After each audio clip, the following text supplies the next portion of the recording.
Tövəndə dehqanlarga mening cho'ng dadam Ahmad Baqi nomliq 2014-yili 18-mayda yozilgan yozmamni taqdim qilaman.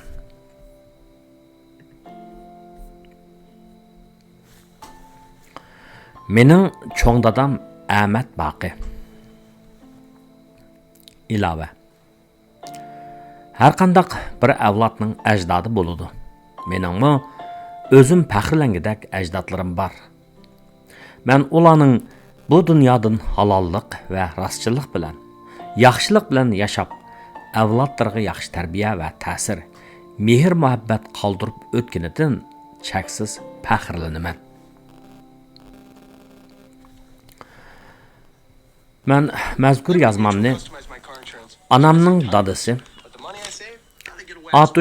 Üstün Atuş yezisining O'char kentida tug'ilib, 94 yil ömür ko'rib, o'z tuprog'ini quchoqlab, mangulik o'yqiga ketgan rahmatlik cho'ng dadam Ahmad Baqiga bag'ishlayman.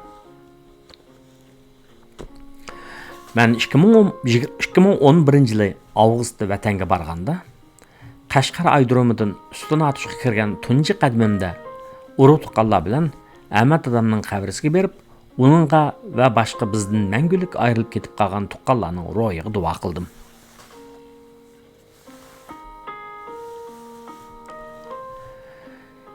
Bir odamning aqlliq va zirak bo'lishida irsiyatning o'ynaydigan roli cho'ng.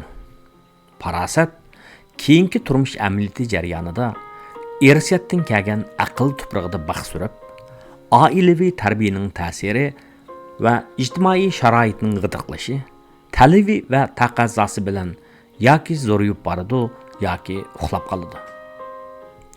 Mening ona taraf ajdodlarimdan o'tgan asrda yashaganlari tijoratda xili epiva kishilardan bo'lib, pul tepishga heris qilib o'tgan bo'lsa-mu, ammo ulardagi u xil ruh menga o'dakka suyuqingandak zarrat yo'qmabdi ekan.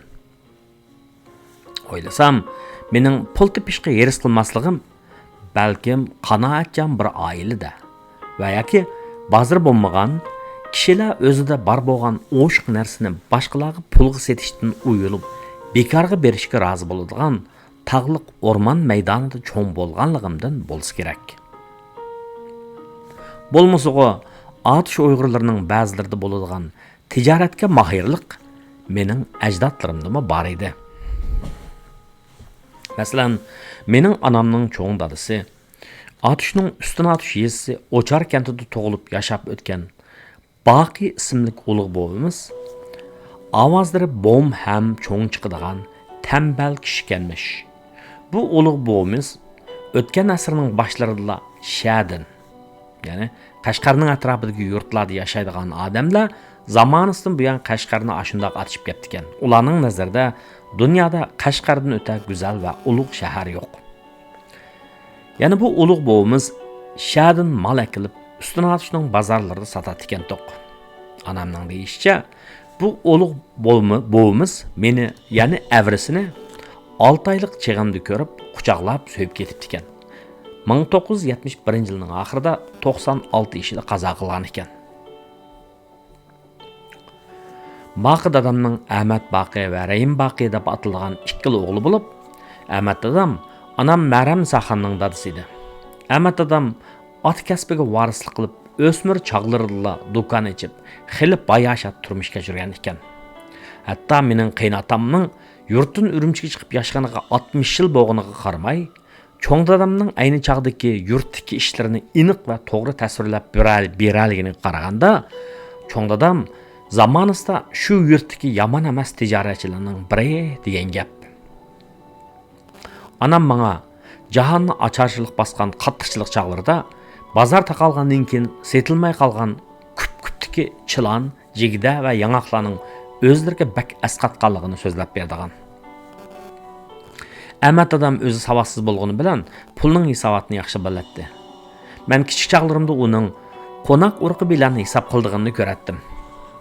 O'zi egiz bo'y, qomatlik, yuzlari qizil, kelishgan, ishchan, sog'lom tabiatli kishi bo'lib, o'z ishiga puxta, o'sh ishga aralashmaydigan, g'ayvat shikoyatdan yiroq, uyquni aram elishni, 5 vaqt namozni ham emgakni qo'ldan bermaydigan, pokiz yashaydigan, diyonatlik, xushovoz, beshidan tumoq yoki do'ppini ayirmaydigan tamkin kishi bo'lib, mahallaning oqsoqollarining biri edi. 80-yillarning beshida bozor qo'yib etilgandan keyin cho'ng dadam yosh chaqlarda qilgan tijoratini boshlab oldi. Ahmad adamning Zaydin degan birli o'g'li Maramnisa va Tunisa deydigan ikki qizi bo'lib, anamlarning onasi Ayshamxon onam ustuna atish yo'lchilik Shahboz degan kishining singlisi ekan.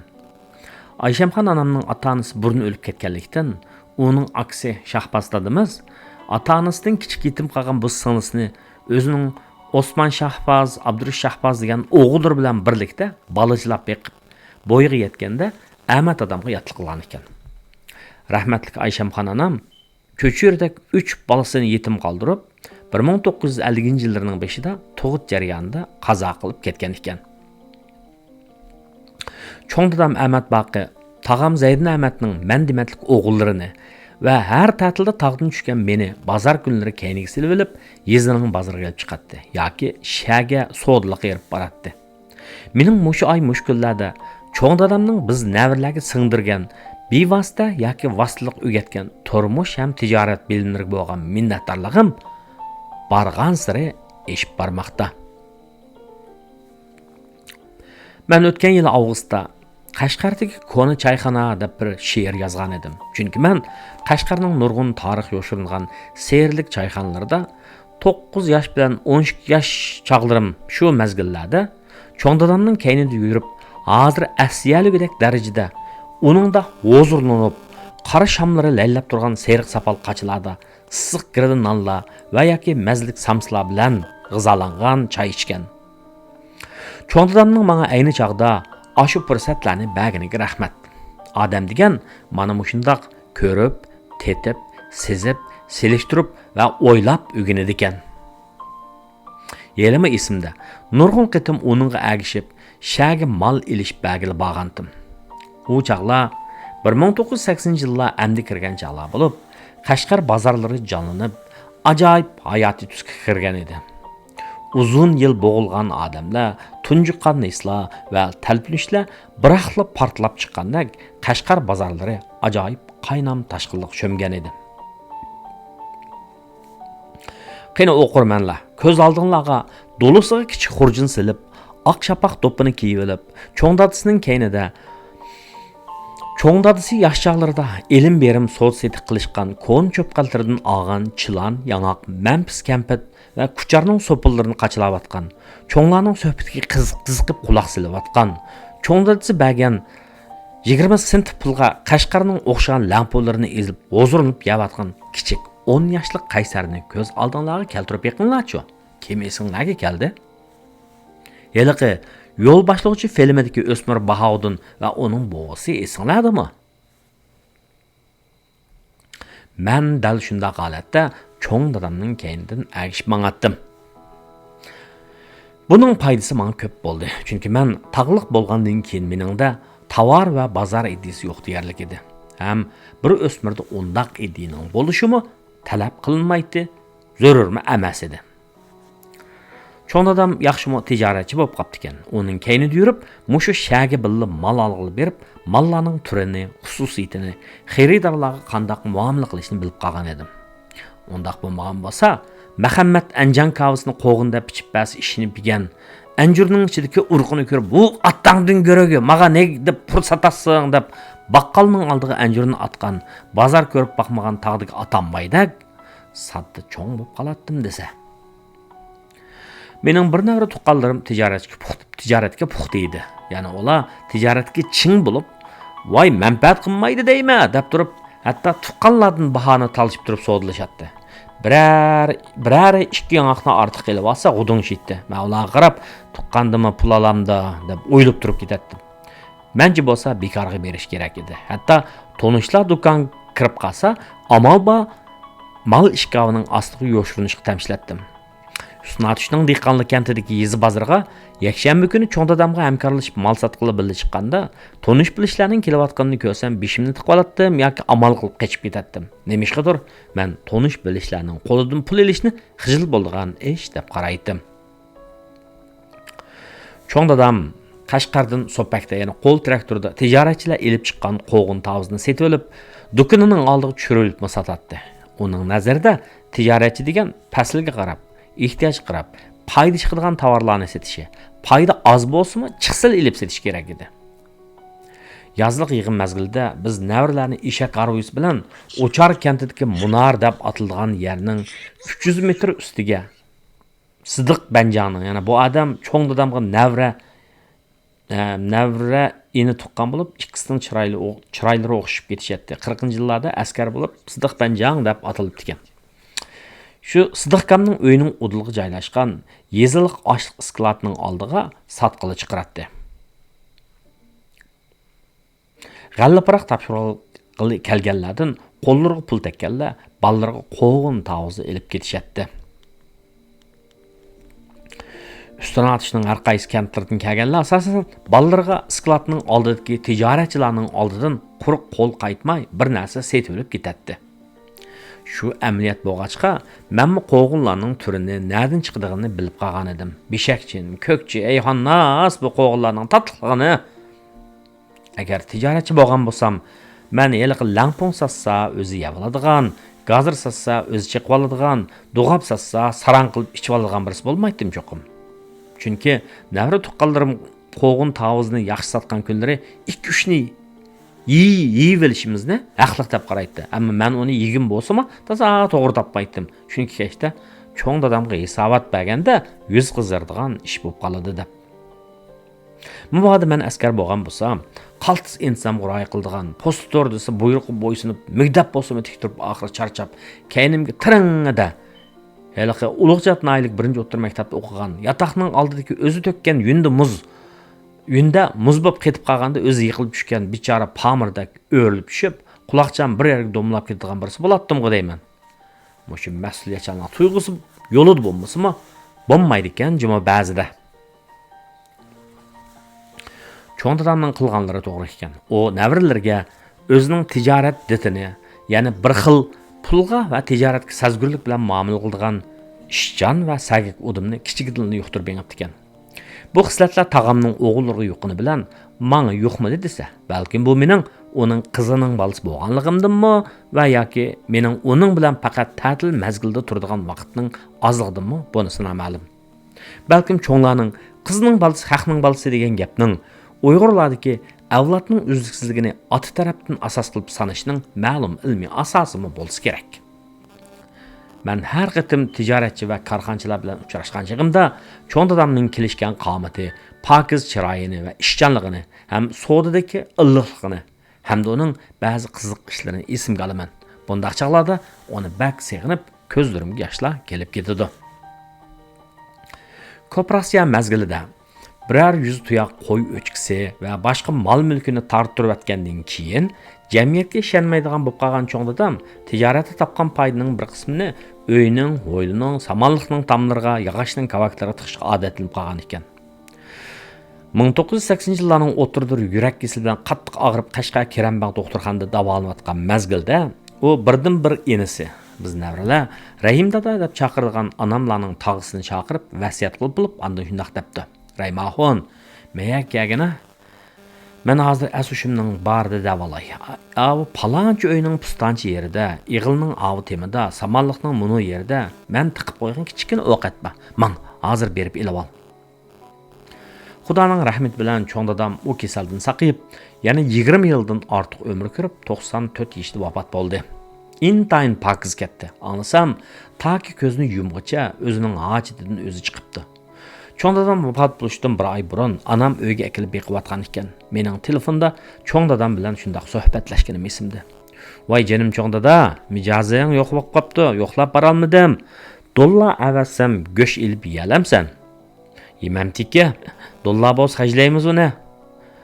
Anangning yanchuqdan ilib menga pul bergizmay, o'zing avatjuma bolam.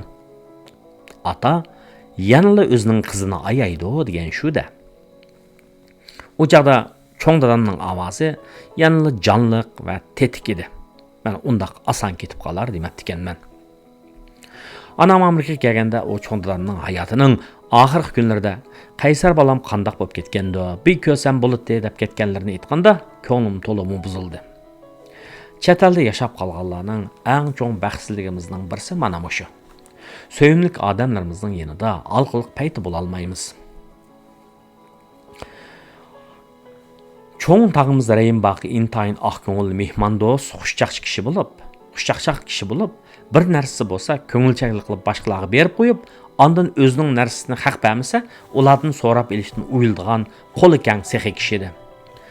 Rəyim dadamning bir qitim aksiga mundaq chaqchaq qilayotganini ko'rib tushunolmay, cho'ng dadamning heliqi tamg'a bayliq tiqqan ishini bilgan edim. Yaz aylarının biri edi. Hava ılıq hem rahat. Bundaq günlərdə çoğ dadamның o'ylidiki üzüm barağının asıq silingan karvatda yetib aram elib algan adeti bar edi. Rəyim dadam ishikdan to'lab kirdi. Aka, oy aka. O'zi o'tirib bo'y kelgan Rəyim dadam aksiga bak amroq edi. Ham hurmat qilatdi. To'y to'kun nazirlarga aksini olmay barmaydi. Çoğ dadamning uxlayotganini ko'rib dedi. Aka, qo'psizlar, Shamshat qarimni yo'lga chiqish tayyorlab qoldi. Choy kech qolmayli. Reymaxon, o'zingni berib kelgan halim bo'sh turdi. Voy aka, halim bo'sh deylar, ketib qolmasizlar yana. Choyga borsammi, bormay, qaysi tamg'i dunyoni tiqib qo'ylar, deb paslar. Ketib qolsa hech kim bilmay qoladi. Bu gapni anglab, cho'ng dadam o'rnidan turib ketgan edi. Sen balalarning oldida mush gapni deding, degandek ochiq bilan. O'limning yosh cheki yo'q deb, hurmatli Rəyim dadam, cho'ng dadam bilan yosh chaqlari o'tgan 6 ay Ko'ktaqaydagi tuqqanlarni yo'qlab chiqib, og'rib qilib, 1993-yil 68 yoshida Urumchida vafot bo'ldi. U chaqdagi Ahmad dadamning azobli chiroyini ko'z oldimga keltirsam, hozirmi yuragim og'riydi. Xo'sh. Men cho'ng dadamning udimini ololmagan bilan tag'amning bolalari yaxshi oldi. Tag'am o'zi chechan, tirishchan kishi bo'lib, Iqsaq Husayniya maktabiga uzun yil mudir bo'lgan qobiliyatli ma'rifchi. Demek uyda bir-biridan ta'sir kuchli ishlar bor edi. Biri balalarning o'z ishiga puxta, tijoratga mahir bo'lishini ta'kidlaydigan cho'ng dadam Ahmad Baqi, yana biri uning o'g'li ma'rifning muhimligini ta'kidlaydigan ma'rifchi tag'am. Otining oldida bola degan bolada, tag'amning 4 o'g'li o'zining dadasining tarbiyasini emas, balki cho'ng dadamizning udumini nihoyat yaxshi oldi.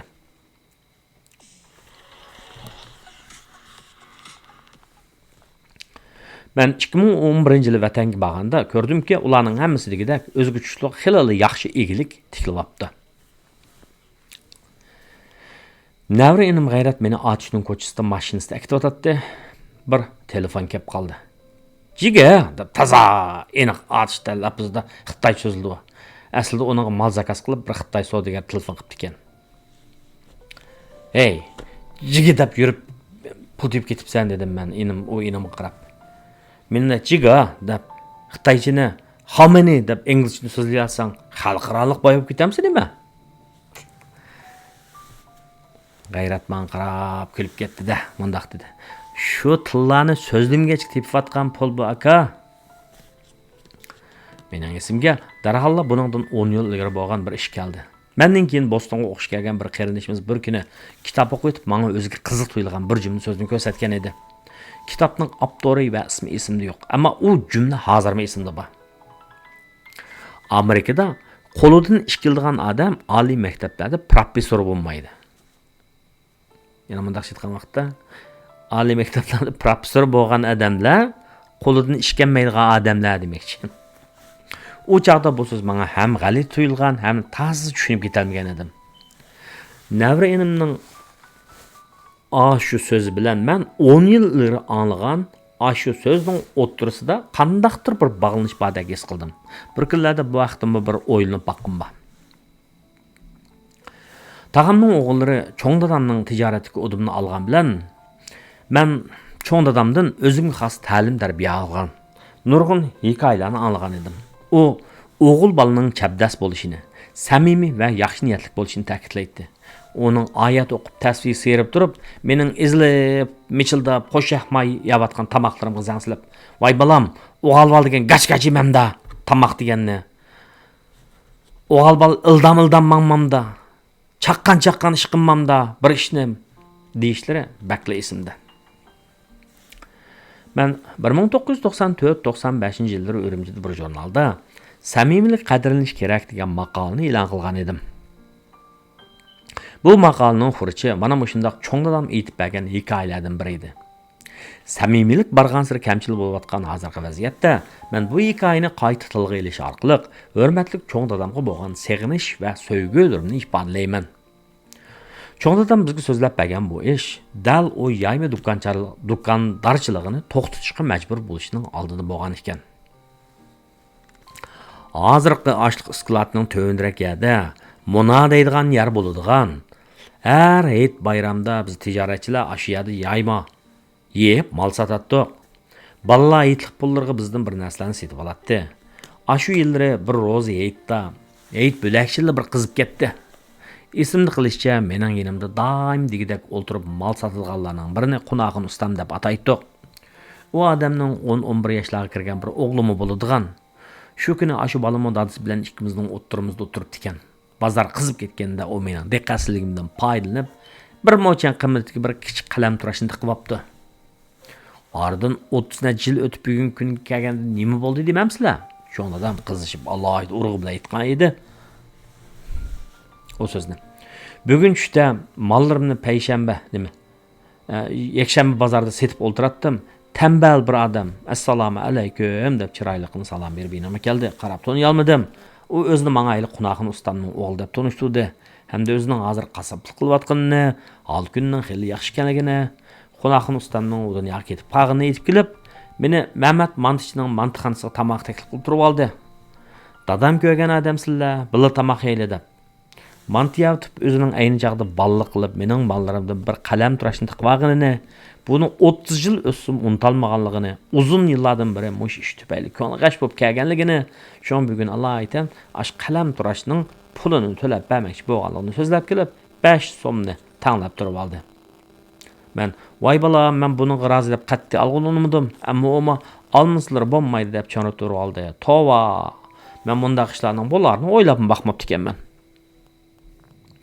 Aşçaqda cho'ng dadam so'zlab bergan u ish menga qattiq ta'sir qilgan edi. Gerçi onun bizden ayrılığına 10 yıldan artıq vaqt bo'lgan bo'lsa-mu, uning mehribon chiroyi, kelishgan qaddi qomati ko'z oldimda takrar namoyon bo'lib, ko'nglimni seg'inish hislariga o'rasa, uning aytib bergan hikoyalari, so'zlab bergan so'zlari menga g'ayrat ato qildi. Uning ishchanligi va haq so'zligidek asl sifatlari menga har doim ulgu bo'ladi. Seni seg'inaman, marhum cho'ng dada.